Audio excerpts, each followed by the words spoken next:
John Rambo, a drifter, just passing through their town. Headed north or south? North.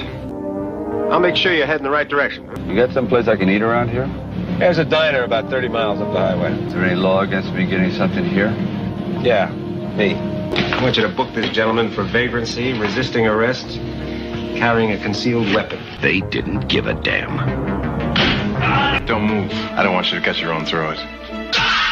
One man who's been pushed too far. And there's no way out of here except through us. He was hunted, trapped, and forced to fight back. Don't push it. I'll give you a war you won't believe.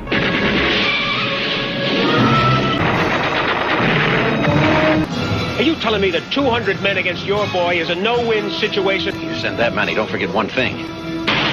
A good supply of body bags.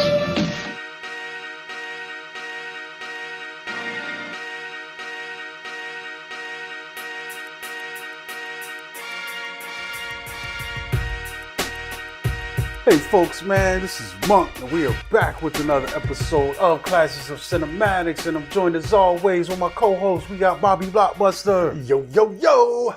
Yeah, folks, so today we're going to be talking about a classic film from the early 80s, and this is going to be 1982's First Blood, starring Sylvester Stallone, and it's directed by Ted Kotcheff. And in this film, Vietnam veteran and drifter John J. Rambo wanders into a small Washington town in search of an old friend, but is met with intolerance and brutality by the local sheriff, Will Teasle. When Teasle and his deputies restrain and shave Rambo, he flashes back to his time as a prisoner of war and unleashes his fury on the officers. He narrowly escapes the manhunt, but it will take his former commander to save the hunters from the hunted. And this film stars Sylvester Stallone as John Rambo. We've also got Richard Crenna plays Colonel Troutman. Brian Dennehy plays the sheriff of Hope, Washington. David Caruso is also a deputy in this thing. Jack Sterrett, Bruce Greenwood, Peter Longstrop, Bill McKinney, Chris Mulkey, Michael Talbot, John McGlynn, Peter Stack is also in this. Charles Timburo, our helicopter pilot, a couple Dobermans, and a bunch of townsfolk, man. Oh, and shout out Alf Humphreys. He's the guy who actually got his nose broke by Sylvester Stallone when he caught the elbow on his way out the door. So, you know. Yeah, it's interesting, man. But this definitely is a classic example of, you know, authority figures or whoever, man, just messing around with the wrong guy, man. Yeah. And I do like the setup of this story. We got this classic. It's become a trope now, you know, this war veteran that's come back to town. He's maladjusted and just trying to get along, man. I like it. It's cool too, man. He goes to see a buddy who finds out is dead, man. That's kind of cool, the setup to this thing. But ultimately, he's just wandering in town. You know, he's already out here. He got to the end of his journey. It didn't end up good. So now he's just looking for, you know, a spot to chill out. Something to eat. Something to eat, so chill, he can figure out relax, his next move. Yeah. And he bumps into this kid sheriff. Yo, this sheriff is crazy. I love how this character's characterized one of the most sheriffs ever. But, you know, they push him to the edge, man. They take him into custody just from being jerks and pretty much reactivate his survival instincts from the war. And then, boom, it goes on from there. They try to hunt this dude down, and he's like, bro, you messed with the wrong guy, man. Yeah. You know? Well, and what I like about it, too, is this film is based off of David Morale's novel, First Blood, that came out, I want to say it's like 72. Mm-hmm. And what's really cool about the novel and this is there are glaring differences to those who, you know, have read the novel and have seen the movie. But we'll get into that, you know, as we digest this film. But what I like about both of them, the one thing that they both are cohesive on is how they frontline the effects of PTSD and how at that point in time in the world, the masses they were unaware and insensitive to these soldiers that were dealing with it. You know what I'm saying? Like just kind of outcasting them, calling them, you know, crazy and things of that nature, just writing them off and not giving them. Police are not mental health professionals. Yes, no. And you know, and you see, you know, Rambo, he's not causing no problems. He's just, like I said, he's just walking by, he's just cruising through. And as they continue to push him harder and harder and harder, once they were starting to, you know, actually make him feel like he was going to get hurt, where they were going to harm him, threatening him with violence and things of that nature, that's when he snapped. You know what I'm saying? Yeah, the scenario just it just taps into memories that he has from being in the war. And just like I said, man, it's flight or fight, man. And he does try to fight at first, and then they force him into fighting, man.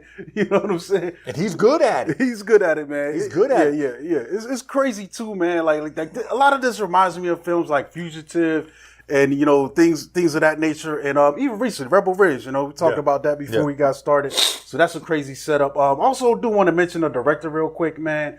Ted Kochev. So he's an Australian guy, I'm pretty sure. Because he also did Wake and Fright, man, which is a pretty cool film. It's one of those first films that got recognition internationally from Australia. It's a really wild, crazy, bugged out story. You'll see a lot of guys in there, too. There's a few guys in there that show up later on in, like, Crocodile Dundee or Mad Max. He also did Uncommon Valor, which I haven't seen, but it is also, I believe, a Vietnam story. So I'm going to track that down because I saw it had Gene Hackman in there. Yeah. You know what I'm saying? Some big time cast members. Good shit. But yeah, you know, another thing that I like about this story is after the initial, you know, meeting with the whole cops and everything, and he escapes, and now he's you know, finds refuge out in this like wilderness area. That's when we kind of see the cops. They kind of move like a militia. Like they're moving like this is something that they're used to. Like they're used to just kind of like trying to pick on the weak. They have a real dislike for drifters and things of that nature. Specifically Vietnam vets, you know. And you know, I like how, you know, Rambo, even though he has all these skill sets, and I mean is a pretty much a cutthroat killer. He's a killer with a conscience, because as they are trying to, you know, harm him in every way possible, take him out, kill him, he could do that to them, and he doesn't. You know, he lets them live, and he just keeps constantly reminding them, look, I could take you out. You know what I'm saying? Just stop pushing.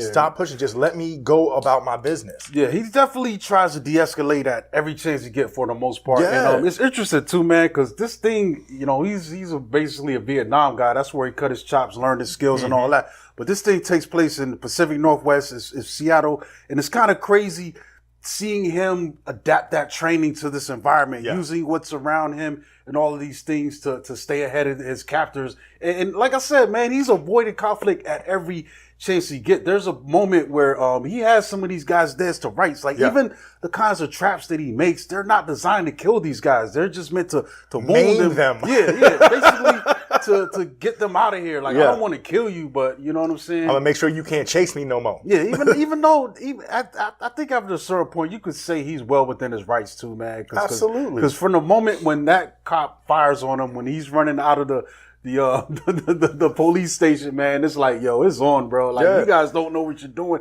And like you said, man, the play on the PTSD, I think that's cool that is in here too, because they flipped the switch, man, and they're not understanding what they're dealing with. Like I said, the cops are not trained professionals. We even see today where situations where people are clearly mentally ill, and the cops, the only tool they got is the gun, man. So excessive force. That's your only tool. You're going to shoot people. And you know, and another thing I like, they highlight is after, you know, he pretty much takes down the cop unit systematically. The cops, you know, Teasle included, they go back to, I guess, you know, camp that's set up because now there's a worldwide manhunt or a nationwide manhunt or whatever.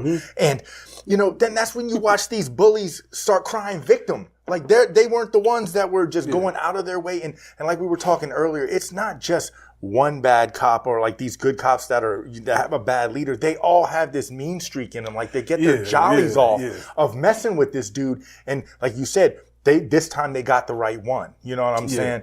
Because Teasle is interesting, man. Like it's crazy. You get the impression that he thinks this town is Mayberry, and he thinks his job is to protect the town from, you know, vagrants. He has a he's pretty much stereotype, you know, John Rambo. You know, to him, I guess he's heard a story of these soldiers coming back, and this is Vietnam, so a lot of the troops, you know, a lot of the anti-war people painted them in a bad light. Your baby killers, your massacrers. These guys are following orders. They didn't volunteer for shit. This is also an era of the draft. This ain't World War II. They didn't have a choice. This ain't World War II where we're fighting. You know, we're trying to say the world. And half of them were fresh out of high school when they went.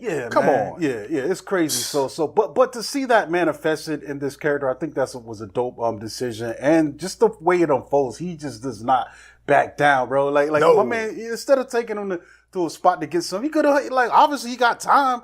He could have just went in and talked to him maybe a little bit, sat down and had a cup of coffee with him and a sandwich, and then maybe took him. But this mug is such a jerk. He's like, let me get you a ride. Drives him past all the cool stuff. Yeah. He's like, can I get something to eat in here? The town is bustling. I'm pretty sure some deli would like to be patronized by a guy with a couple bucks in his pocket. You know what I'm saying? But he drives him right out of town, and then they're like, yeah, you get out here. And I love it because my man's like, I feel him though. This is a free country. My man walks right back in. Yeah. He's like, well, I didn't have nothing going on, but now I do.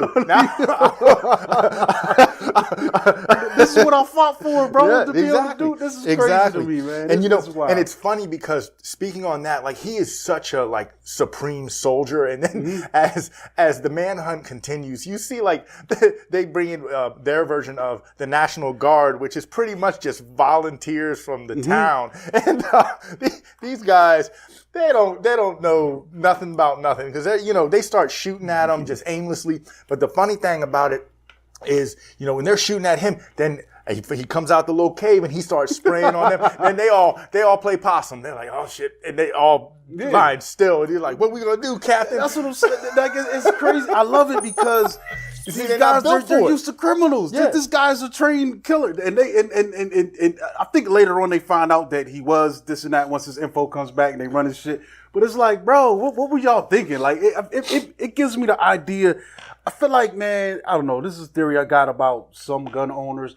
They're just waiting to shoot somebody. Yeah. You know what I'm saying? That's the only reason they got this gun. Yeah, you want to defend your home or whatever. But that would be so high on your list if you could actually defend your home by shooting someone. I'm like, who wants that? But there's a lot of guys that do. And these guys are the type of guys that want, because they want something to happen. They're just regular townspeople. I mean, the captain, like after all said and done, I mean, their solution to getting Rambo out the cave is getting a rocket launcher and blowing up the cave. But their solution to that, after that, when they do talk to the cop goes up to the captain and was like, man, I told y'all not to engage. What are y'all doing?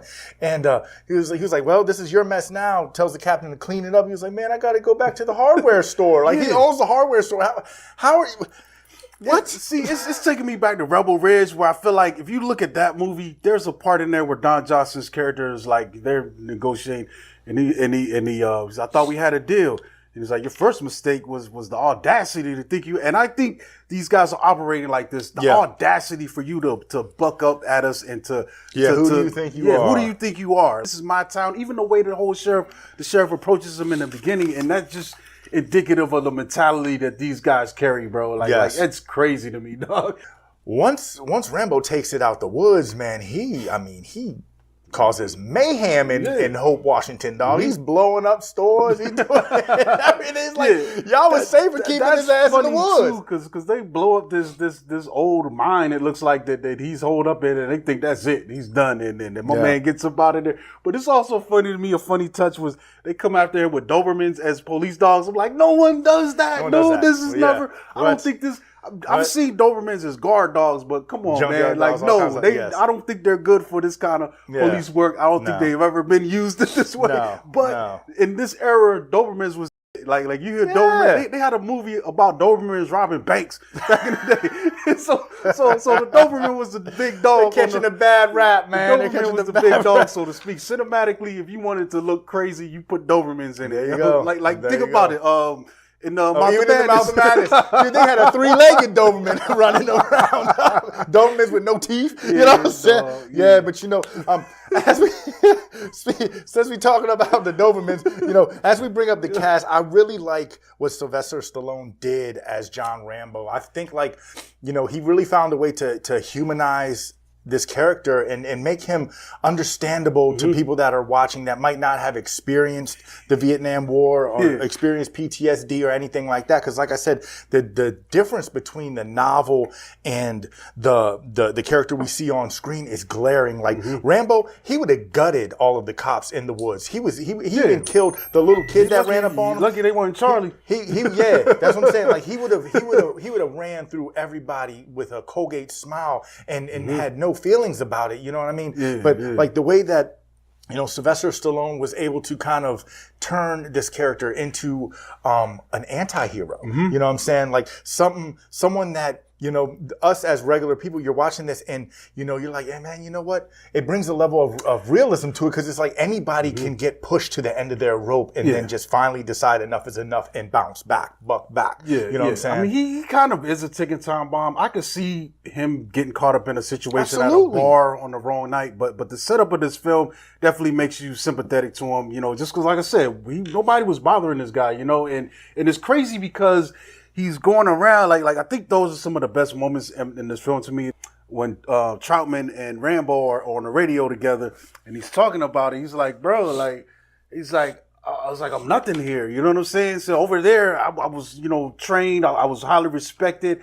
I was running, you know, I was in charge of $1 million equipment. You know, so out here, I can't even hold a job. Can't be parking cars. And I'm thinking it's not just because it's probably part of his PTSD. That's also, who knows, he might be barking on the supervisor one day because the supervisor came at him in a way that triggered him. Speaking of Troutman, I mean, Richard Crenna did a great job. Great, man, dude. Great job. Him and what's his name, dude? There's scenes, him and Brian Dennehy, when he's talking about, he's like, man, you telling me 200 of my guys can't handle him?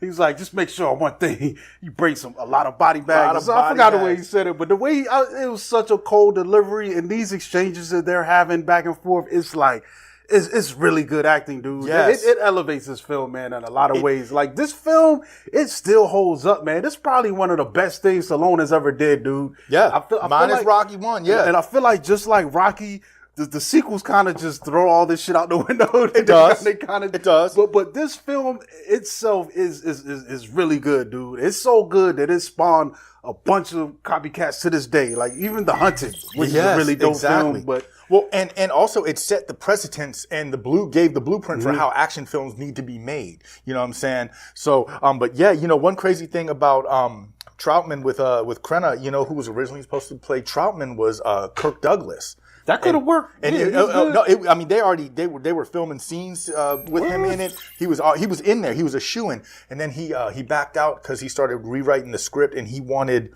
the ending to be a little more. Wanted him to die. Like, yeah, he wanted the ending to be a little more like followed by the novel. Many, like some movies.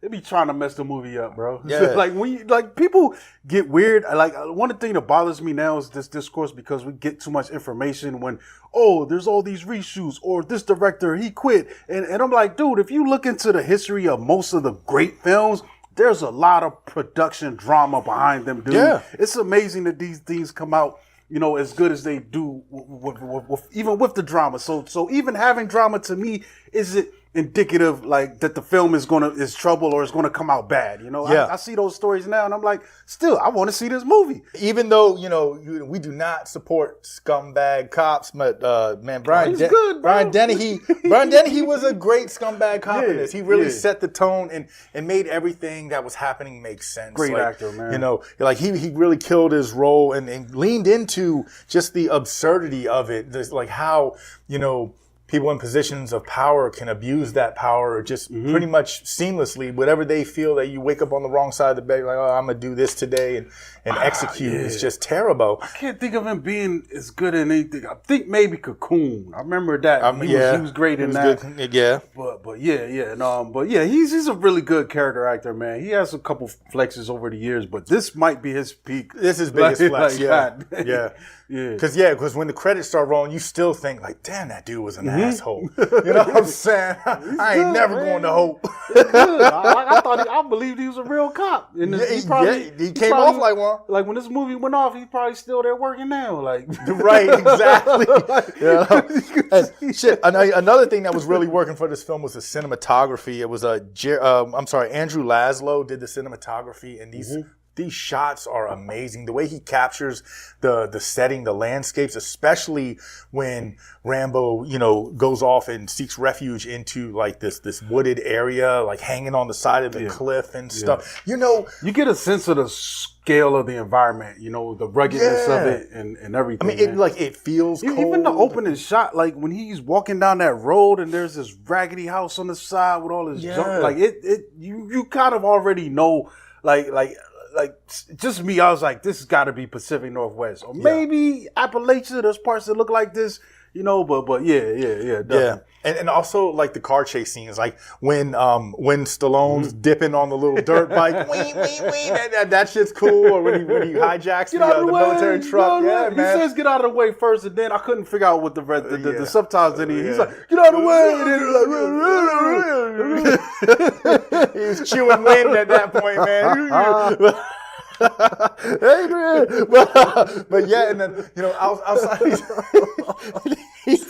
these landscapes and stuff, we also really get a lot of good action sequences, man. Like when he's running through the woods and like got the creeping up on everybody, or that part where he jumps off the cliff. Yeah, that's bro, crazy. Stallone really did that. They say he did 70% of his stunts. That's wild. He really did that. But it looked like broke up some ribs and it hurt his back. It looked like the classic. When I looked at it.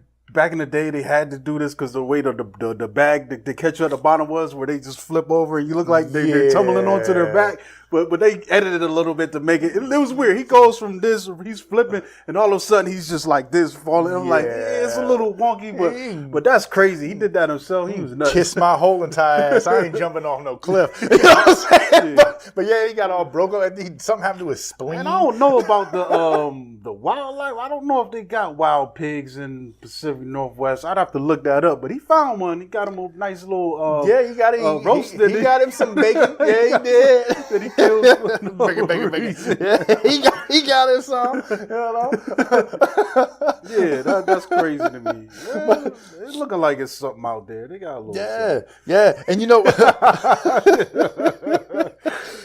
another thing that really holds this all together is the score by the great Jerry Goldsmith. I mean, he's got bangers out the wazoo. But one thing that I really like about the score is it added the emotional depth to John Rambo's character. Yeah. You know what I'm saying? Like it's like during the action scenes, it's revved up, but like you said, when he's taking that slow walk, when he wants to see his homeboy in the beginning, it's kind of slow. You get that sad song at the end. So it really helps to just, to make us feel for this dude. You know what I'm saying?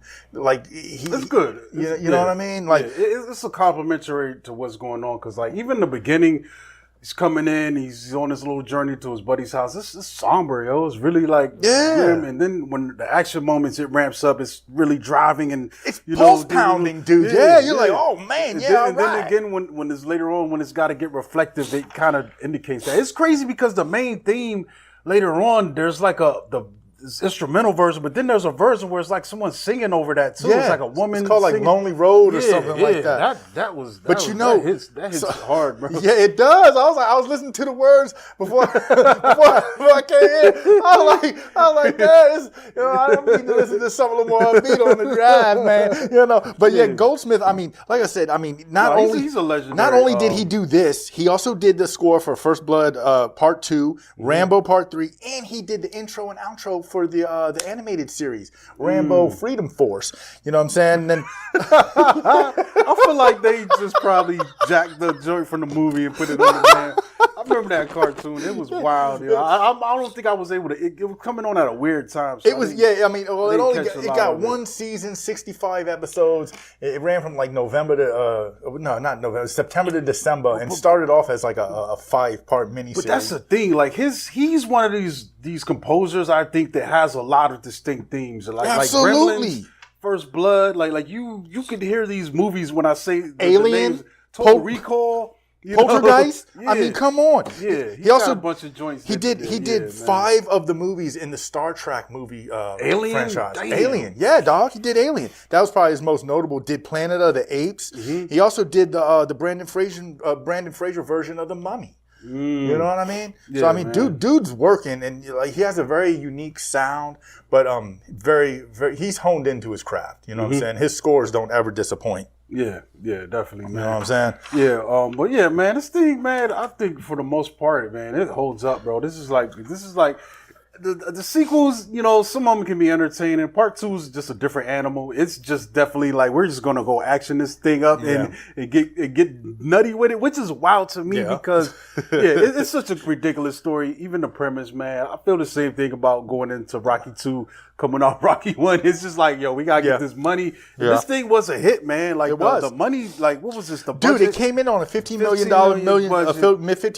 budget, and it grossed $125.2 million worldwide. Wow, bro. You know what I'm saying? So Britain money. It was just. I think this was a Carol Cole studio. It was from one of them. Like this was crazy, man. Because if you look into the story of that studio, I think it's Carol Cole. I think Orion was kind of associated with them, and they were just crazy studio. A lot of schlock.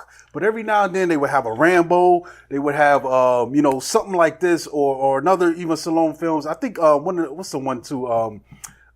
Cliff Jumper kind of things. Cliffhanger, yeah. Where you would have one film that blew it out of the water that were made up for the losses that they had on this other stuff. But also they were eating heavily off that VHS era too. When people got, even bad films were doing great because they were getting those rental dollars, man. Because people were hungry for home entertainment. Absolutely. And the thing is I mean, this film, this story was getting shopped around for years. I think it started off with Warner Brothers had it for a little bit, sold it off. Someone else had it, sold it off. So by the time it got into these guys' hands, I mean, they took a crack at it. Stallone was just coming off doing Rocky Part 2, not for nothing. This was the first film that he made that didn't bomb in the box office outside of Rocky. So, I mean, and the thing is the original cut was like 3 hours long, and it was a lot more of Stallone action, Rambo just doing his thing. And Stallone thought that this movie was going to kill his career. And so he suggested to the editors that they heavily edit it and focus more on the other characters, you know what I'm saying? Make him kind of like a secondary. It's only 90 minutes too. So 3-hour cut would have this would have got buried under it wouldn't have made him. It might have still been highly regarded, but it wouldn't have made the money that it made. I don't think. This is a prime example of less being more. You know what I'm saying? Even though he was the headliner, like you didn't need to just watch him do everything he was doing in the woods to survive. And that's what's dope. Like I said about Troutman and Teasle's scenes, they fill you in on the stuff that I think other films would have had the character saying and doing. By talking about this guy, he's heavily trained, instead of wasting all this time showing you this. Like it's kind of like a language in a way that they're using. It's like a shorthand language when you're making a film to put some of that exposition in the side characters and some of the banter built around. Absolutely. I mean, with Troutman having such an impactful role, it cut out probably about 20 minutes worth of flashback scenes that we would have had to have if he wasn't in the movie. It sets the tone for a lot of the action films that were made after this, and for all the right reasons. You know what I'm saying? There was a wave, man. One of my favorites, Missing in Action, bro. Missing in Action, 84. 2 years later, and Missing in Action, we might have to do that one, though. But see, my favorite one is Missing in Action 2, right at the beginning. when I'm telling you, bro, that's a great double feature. There's two different types of movies, but they're both equally badass. I think Missing in Action is dope, man. Chuck Norris's boat in that joint with the little sharks on it. And who was the fake John Candy? That dude was so good, too. Yeah, we might have It's been a minute since I've seen some. We might have to bring that up, bro. That joint, man, and then, I mean, not for nothing, look at Commando. Commando is just it's a more watered down, more whimsical version of First Blood. You know what I'm saying? I mean, where Commando's doing everything that Rambo probably was like, man, I'm not flying across the rafters in no damn mall. But I mean, the rewatchability for this is there. The emotional value is there. The tone is there. Everything is like the grittiness. It's raw.